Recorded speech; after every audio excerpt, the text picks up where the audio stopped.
Hey guys, welcome back to the American Dream Podcast. I'm here with a very special guest, my boy Wayne Lewis. What's up, brother? What's poppin'? Thanks for coming. That's another good snap, bro. That's a good sign when you have a good clap. Oh yeah. It's gonna be a good one. Yeah. I know you went from Vegas, right? Yeah. So talk me through a little bit about, I know you're doing a lot of stuff, you're still an entrepreneur. I guess your journey from, how you started to now. That's a tough one. So growing up, obviously, the normal kid from humble beginnings and grew up in the projects for most of my life, obviously.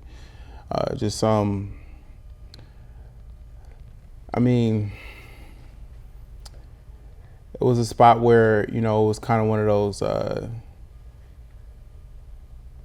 you had to be a dog, you know what I'm saying? So it was kind of instilled in me to kind of have a certain mentality towards life.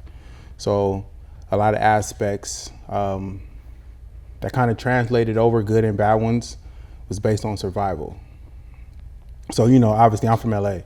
So That's where you grew up. Yeah. So growing up in certain areas, you are built and you learn survival skills versus obviously survival is important for life, but you learn how to survive. And everything else kind of happens later in life, but every day that you leave a house to go to school was more so about survival.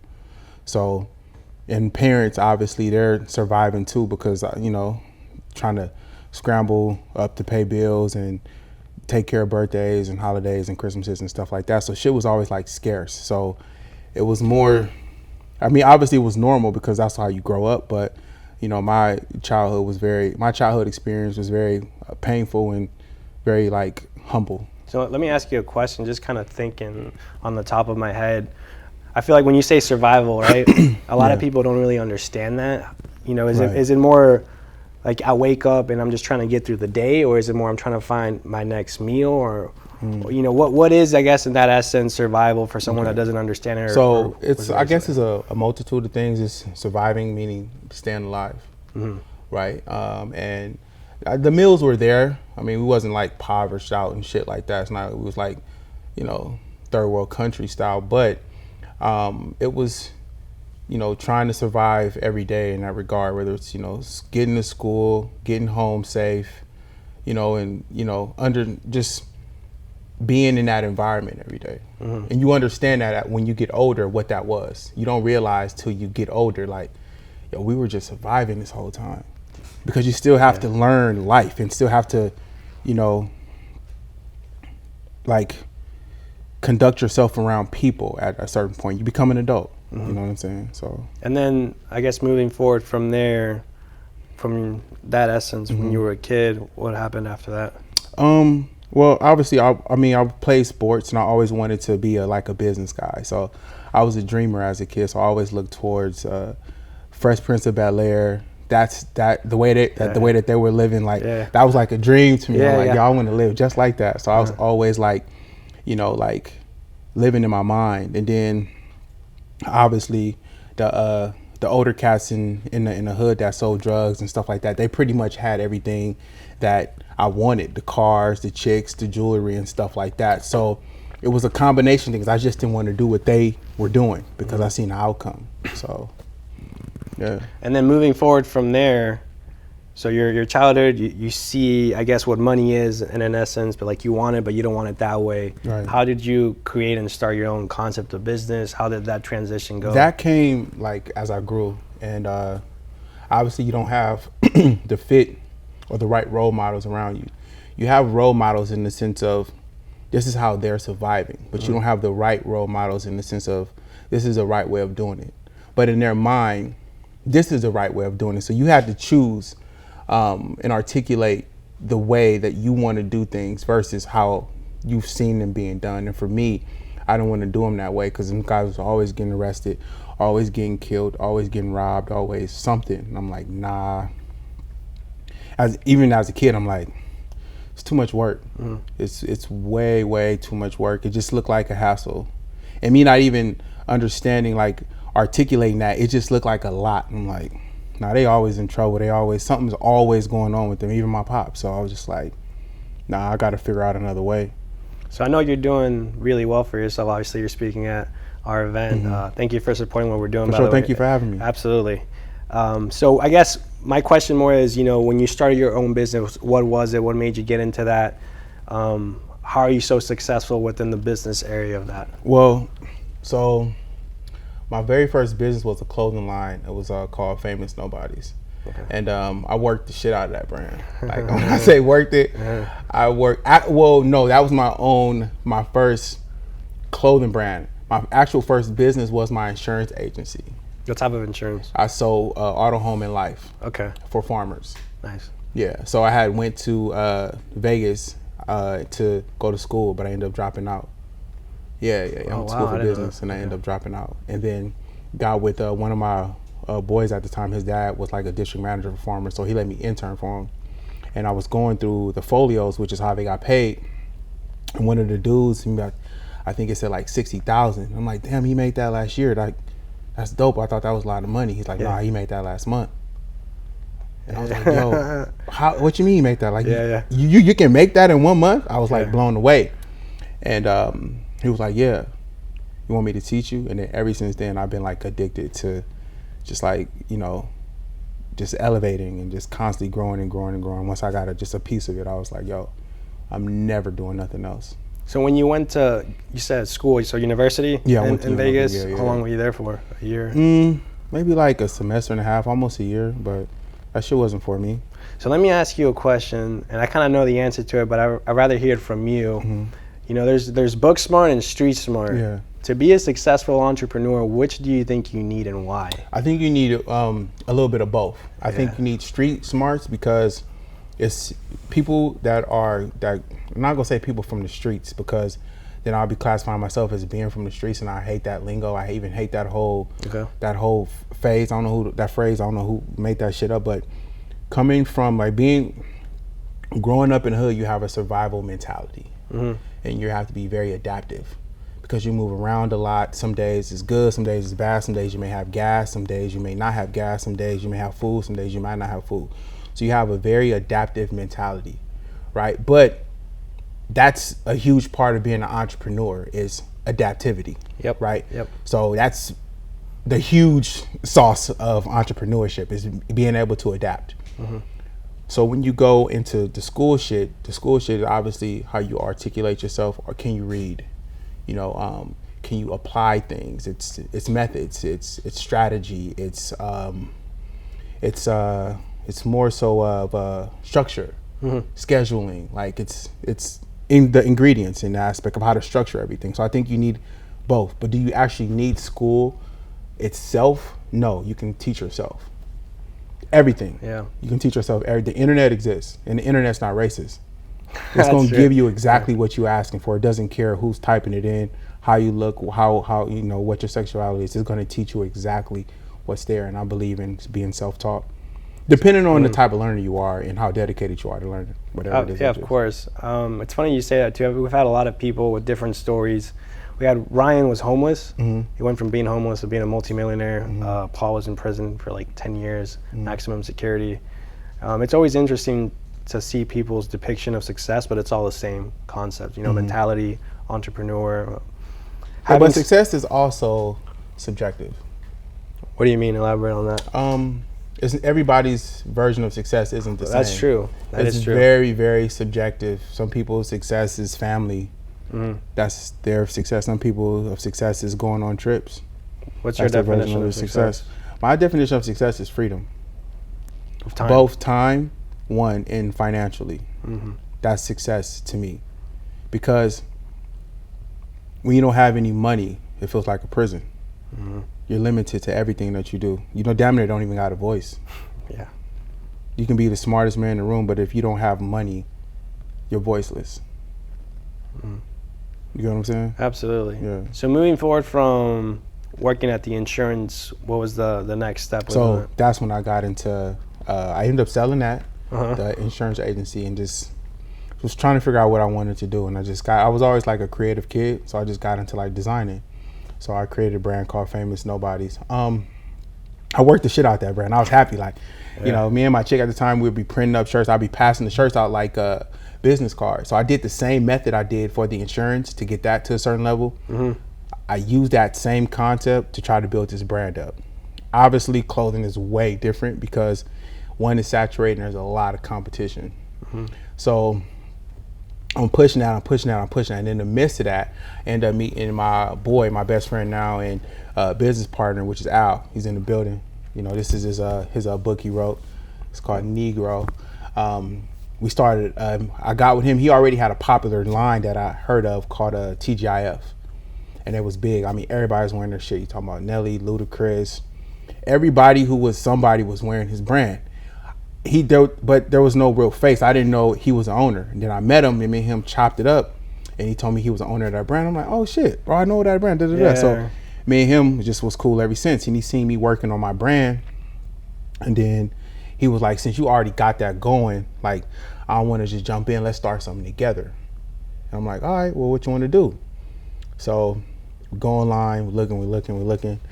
And then I was like, yo, let's start a backpack line. Because that was like the thing at that moment. So me and him just started doing the bags, got some bags from China. It was real branded them, called it a More Vita by Al Wayne. So it was our names put together, More Vita meaning love, life. Was pushing that. And then we designed a military style luggage. So we took the military bag and condensed it, but we made it cool. It was ostrich, but like just came in different animal fabrics. Took off. First product that took off. Boom. So let me ask you a question, because every industry is different. You mentioned the clothing brand is more saturated and more competitive. Super. How do you set yourself aside from the competition? What was your competitive advantage? You're like, yo, this is how I think our competitive edge is that we knew marketing. We knew how to market. We knew how to get to the consumer quicker than anyone else and faster. And like right there, we were doing Facebook ads when nobody was doing Facebook ads. Oh wow. Yeah.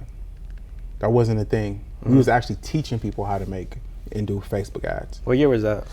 I would say, what would you say? What year was that? Because Skywalkers was 2015. It was like 2013. Okay. Yeah.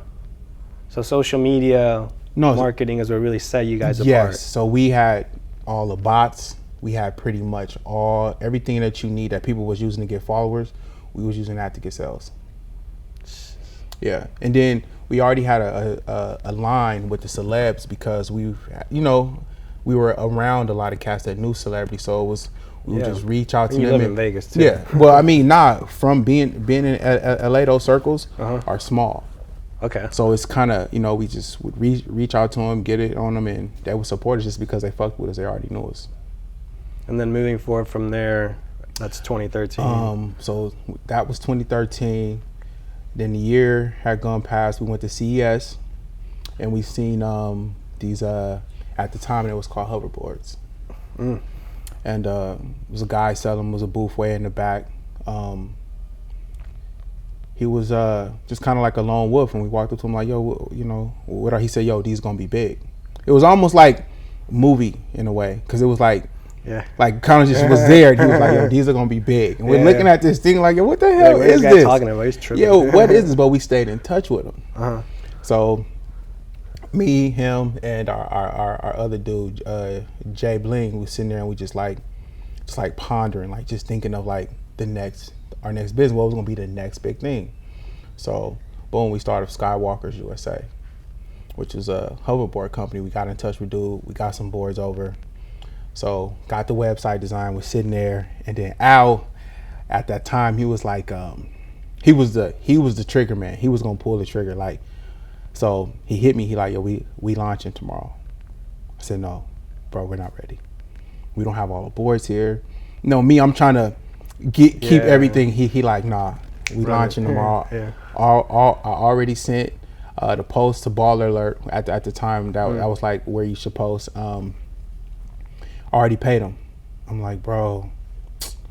So I hang the phone up. I call Bling. I'm like, bro, dude, Al said we launch tomorrow. I'm like, dog, this shit's gonna be, we not ready. Hung the phone up. So I think like 4:00 the next day. He hit me like, you ready? I'm like, yeah.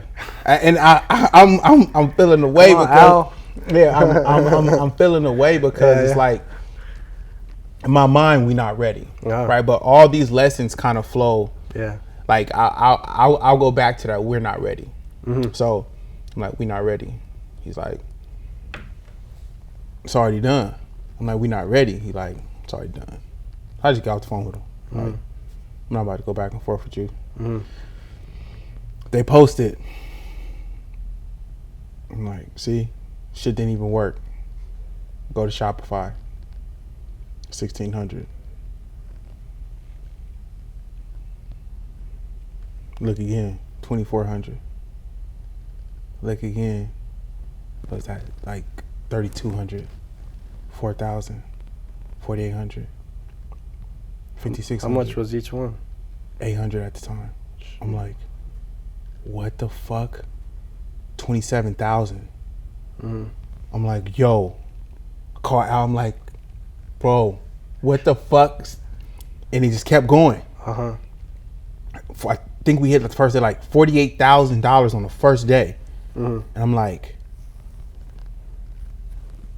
we had no product.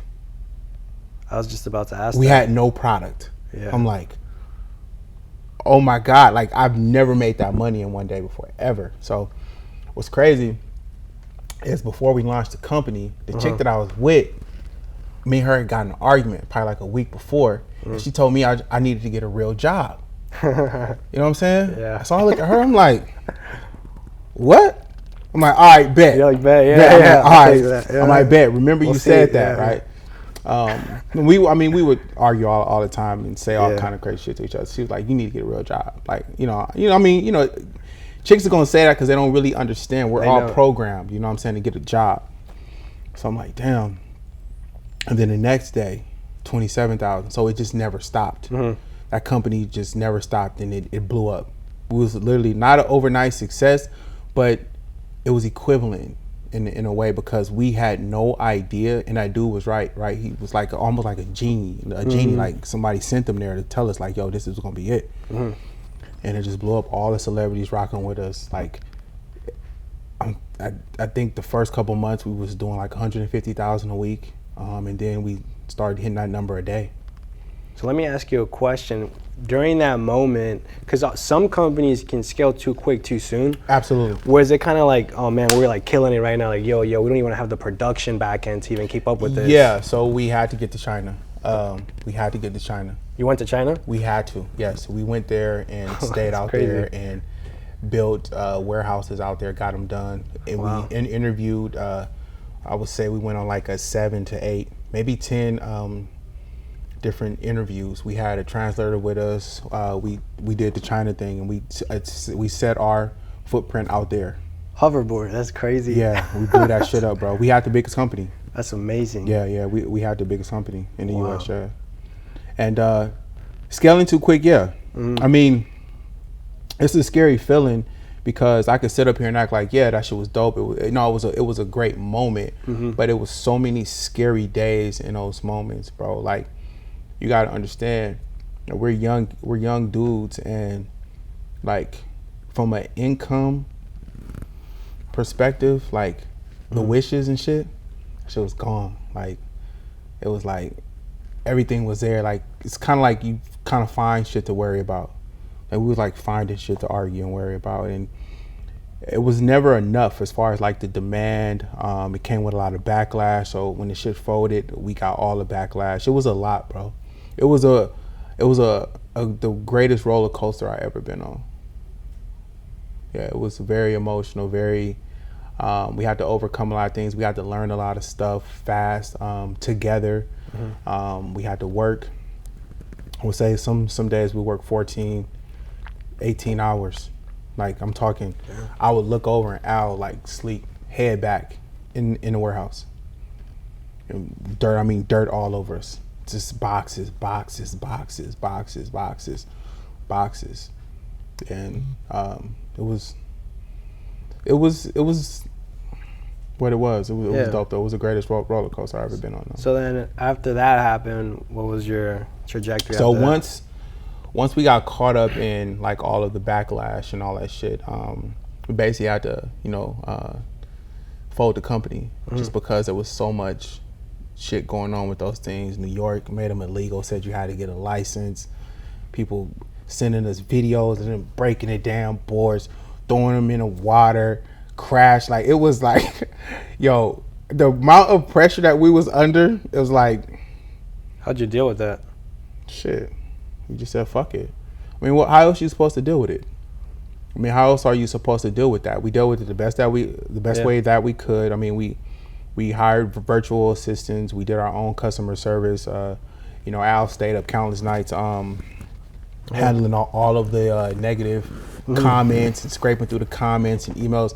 Dude, it was a page called Skywalkers scam page. We don't know who ran that page, but they knew everything that we was doing. They knew everything. What you had for food, everything. They knew everything about us. Al used to stay up all night because he was like our damage control.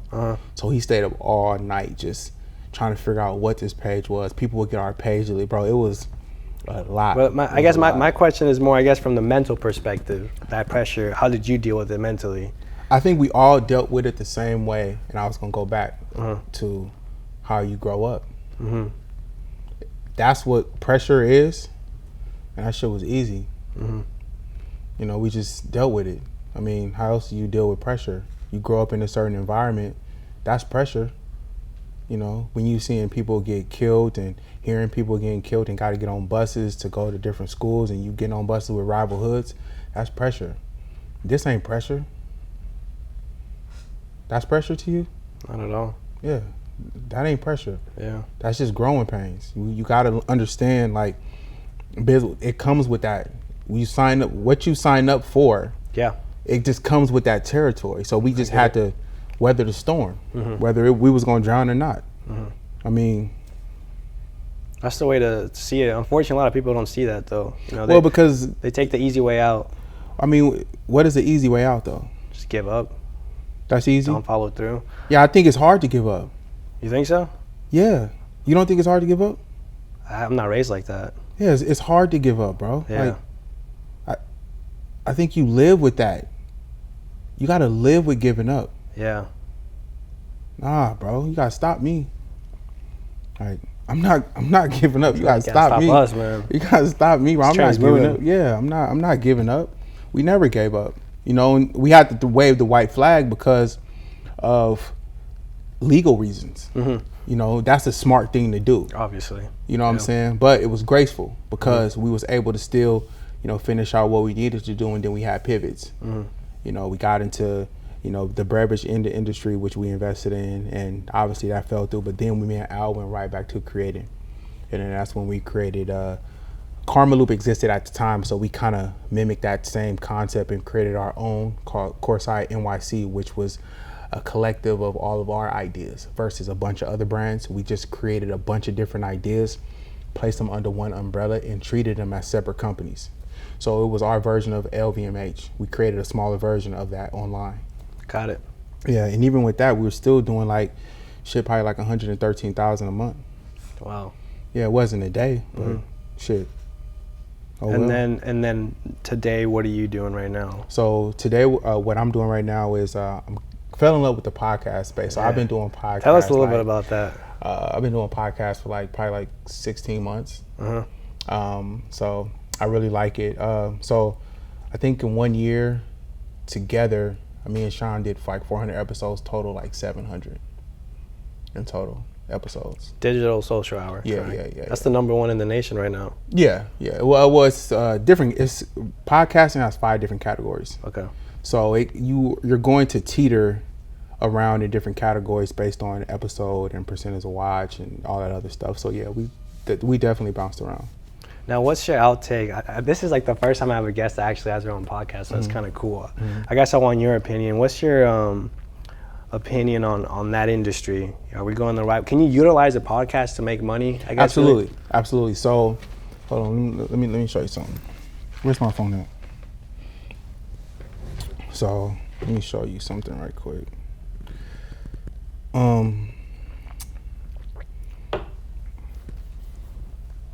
So using that same method, right? You have so just show you. Okay, so starting from June 3rd, read those transactions. Starting from June 3rd. Right here, 6/3/24. Yeah. We got 569, 1,424, 1,424, 2,400, 1,424, 2,374. What's today? Today's the 19th? Yeah. Oh, right. That quick. So that's from podcast episodes. That's what people paying to come on. And they're paying that for exposure. Yeah. So to answer your question, people do pay for exposure. Mm-hmm. They do pay to get on, to have the stage, to get on a platform. It's up to you as the host to actually present them in a way that magnifies who they are. So you got to dig deep in regards of like your interview style and the questions you choose to ask, and make them intriguing as possible, even if they're boring. People will pay to come on a podcast. So is it profitable? Yes. But do everybody have the business acumen to make it possible? No. Or profitable? No. Does everyone have the consistency or the charisma to keep it going? No. So they never see it all the way through. So we'll never know if most podcasts are profitable, because most people don't see them all the way through. Do you know on Apple Music right now there's 2.5 million podcasts, and 90% of them don't make it past episode 3, and 90% of that 10% don't make it past episode 20. So whoever makes it past episode 21, you're automatically placed in the top 1% podcasters in the world. That's Do you hear crazy. me? Yeah. In the fucking world. That's crazy. So the competition is not there. Yeah. I shot 400 episodes in 1 year. That's crazy. We started in February and we're at over 40. So you're top 1% in the world. Dun. So understanding those numbers and understanding the metrics of podcasting, it may look like it's a lot of competition, but ain't nobody really playing. It's cool to say because the shit looks easy. It's profitable, yeah, but you got to see it all the way through. The networks are going to pick up the people that they can depend on. Yeah, you may be great, but you only shot 2 episodes. We haven't seen how great you are. We haven't seen how consistent you are. We don't know who you are. So I would say, yes, I think everything is profitable. So let me ask you a question. This is a great point. So I come from the blue collar space. I met my mentor. It's not a bar. I met him at a gentleman's club at 3 a.m. in Houston. How important do you think mentors are? You think mentors are important? Changed my life completely. For real? Yeah. Why? Because they opened up an opportunity that I never had. If that makes sense. I mean, they opened up an opportunity, or they opened up your mind? Which one? To be transparent, I would say both. Obviously, I learned concepts that I didn't know were there, but then also they opened up windows of opportunity in the sense of, hey, I want you to meet this person, this person, this person. I'll give you an example. Tommy Mello sold his company for $150 million to a private equity firm. I met him through my mentor, and now we're good best friends. That's kind of what I mean in terms of, but I mean, for me, I always capitalize on an opportunity. But what's more important? You think meeting people, or obviously being ready to meet people from a mental standpoint? Because I can introduce you to whoever, but if you can't provide value and you don't understand, what you can do for them, then why am I introducing you to people? Absolutely. So they don't go hand in hand. They don't. No, that's the name of the game too. That's, people don't get that. Yeah, you got to be an asset. You got to add value to people around you. So you got to be of service first. So, I mean, how did he prepare you mentally? So he actually hosted a really big event in the blue collar space called Win the Storm. And I guess, and in essence, that's how I learned. Because creating an event is almost similar to a podcast. People pay to be here, and then people pay even more to be on stage and speak in front of people. Right. It means a lot in terms of reputation and credibility. I did start to understand the concept of marketing and branding, and how do you, expose yourself to a specific target and maximize that. Right. He is a guru at marketing in that area. To answer your question, I'm always ready. For me, I'm a problem solver, and I always see the same way. How can I be of value? I actually have a group text. Howard connected me to someone, and the first thing I say, I'm like, hey, nice to meet you. How can I be of value? right? So like, you and I connecting, right? You coming in, which I appreciate, but then also, I'm providing value for you, and then I know one day you're gonna provide value for me, and that's just the way the universe works, right? Dan, I don't know if he's here right now, if he's changing, he's there. He supported my event. I brought value to him. He brought value to me. It could be monetarily. It could be whatever. I went to a dinner with Tommy one time in Scottsdale, and you know how it is with rich people, bro. They like to pay the tab all the time. So I was like, I'm gonna go to the restroom. I get the waiter on the side, like, hey, put this on my tab. Done with dinner, tab comes in, she's like, taken care of. He's like, what? Man, I was making 6 figures. I was 21, 22, but I understand the principles of respect and appreciating someone's time. And I was raised a certain way with my mom to not take opportunities for granted. And dude, ever since that fucking dinner, it blew up to like the best relationship ever. Like we'd hang out. He was like, hey, by the way, thank you for dinner. Imagine having a billionaire thank you for dinner, bro. And then he actually sponsored my first event for $25,000. And then when he sold his company to a PE firm, he's been blowing up now, bro. He's hanging out with Grant Cardone, Gary Vee. Shone actually reached out to me saying he was going to be in Scottsdale in November. And I connected him to Tommy. So then I provided Tommy with value again, being introduced to Shone. So that's the way I see it, bro. It all comes back to you. Yeah, I think mentors are important. I've had a lot, and even now until this day, I'm always like seeking out knowledge because I feel like it's important. You can never stop improving. You gotta like be a self-improvement junkie. In a lot of different ways. You have to always be improving on you, constantly adding value to yourself. And I think that's very, very, really, really important, especially if you want to grow. And if not, then you'll shrink. We never stay the same. Like you don't want to be the same dude you are today, 2 months from now, a year from now. You just don't. You always want to be growing and evolving to more. So let me ask you a question. What's the whole game plan, I guess, in the next 5-10 years? Where do you see yourself? What do you want to do? Well, I definitely want to expound on the podcast space for sure. I got some deals on the table. I definitely want to make $100 million doing that. Yeah. You think it's possible? Fuck yeah. Damn. Yeah. Fuck yeah. Hell yeah. I mean, look at the numbers that they're talking now, and the numbers that a lot of other people are getting. Yeah, it's very well possible. It's the new media. That's true. Yeah, they can use you in a lot of different ways, for good and for evil. I mean, look at all these cats out here that's doing whatever they're doing. I mean, shit, look at Joe Rogan. Yeah, it's possible. So let me ask you a question. I guess this is me being curious. So you have a podcast. But wait. No, that's just a podcast. I mean, but just keep creating new and fun ideas, investing more. I want to open up Houston's Chicken. In Vegas? I want to get into a lot more of that kind of business and franchising, and just continue to find new ways to make money, create cash flow, and just always like come up with new ideas. Beautiful.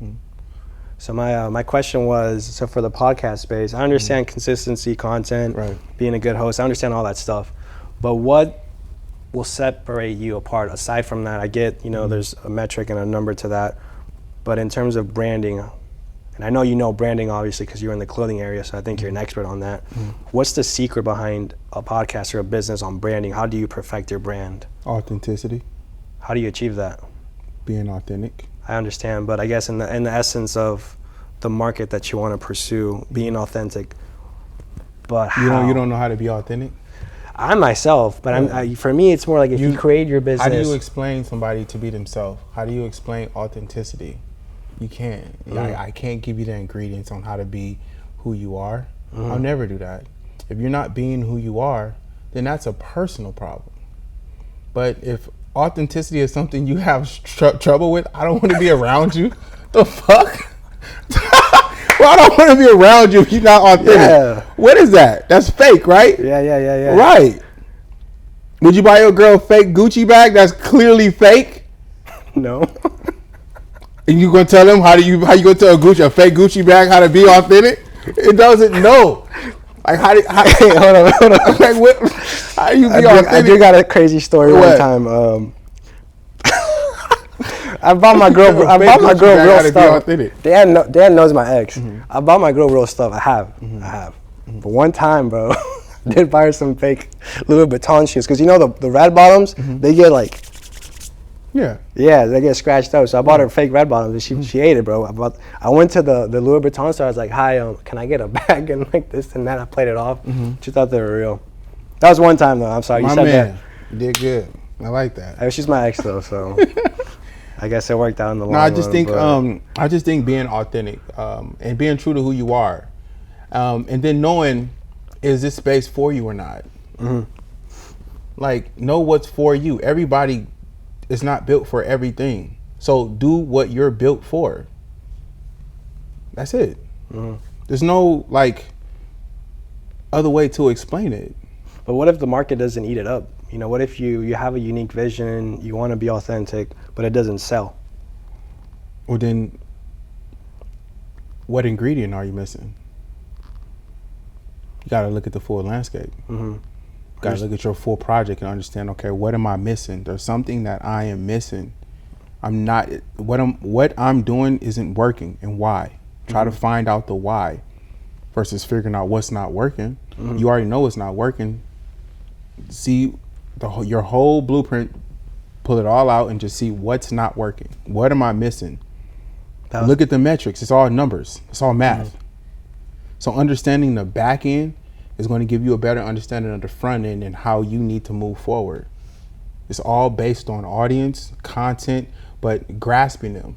Understanding them. So, right, understanding your consumer. So in marketing, right, it's all about reach and frequency. How many people can you reach? And the frequency, how frequent are they seeing you? It takes 7 times for a consumer to see your product before they decide to make a decision. So with content, you have to do that, give them that same approach. You have to hit them on all different platforms, different ways, different clips. That's it. Marketing is the water. That's 90% of your success will be marketing. Everything else will be the actual product. But the consumers don't really understand a good and a bad product. Know that. They don't know the difference. That's true, man. You're the expert. That's true. Think about it. We don't know what good information is and what bad information is. It's like when you watch a trailer to a movie and the movie's bad. They sold you something. Yeah, the trailer's great. No, fuck bad. The trailer's fire. You go see the movie and it's bad. Yeah. The marketing got you. 100%. They did good, right? Fuck the numbers. You bought the ticket. Yep. You're gonna go tell somebody that the movie was bad though. So it's gonna tank a little bit, but their humans are so fucked up that you tell me it's bad, I'm gonna go see it with me and my girl to tell you if it's bad. And then if I don't think it's bad, I'm gonna hit you like, bro, that movie wasn't that bad. Yeah. We live to debate. So everything is subjective. It goes back to that. So understanding how humans think and the way all this shit works, you'll know that success is in everything that you do. 100%. Right. So I know we're a little low on time, but I guess for any closing statements, you know, any viewer watching, any young hustler, any young entrepreneur that wants to achieve what you've achieved, I would just want to tell them that your parents don't know nothing. Your family's not going to support you. You're going to lose friends. You're going to lose relationships, but stay the course. Your success is a mere compounding effect of things that you've done over time. There's no such thing as an overnight success. And women like winners, so win, never chase women, chase the win, and just stay true to who you are, and you'll get there. Everybody is trying and everybody's failing at a lot of different things, so understand what criticism is. Criticism is basically another person putting their shortcomings and their failures on you. And even our parents, they place their fears on us because of where they fell short at. So just stay the course. Nobody knows what the fuck they're talking about. Not one person. It's your journey, it's your life, it's your success. You live it, it's your book, you're the author. And you guys can follow me on Instagram at the creator, CR38TOR. Boom. All right, guys, thank you so much for tuning in. I'll see you guys in the next one. Peace.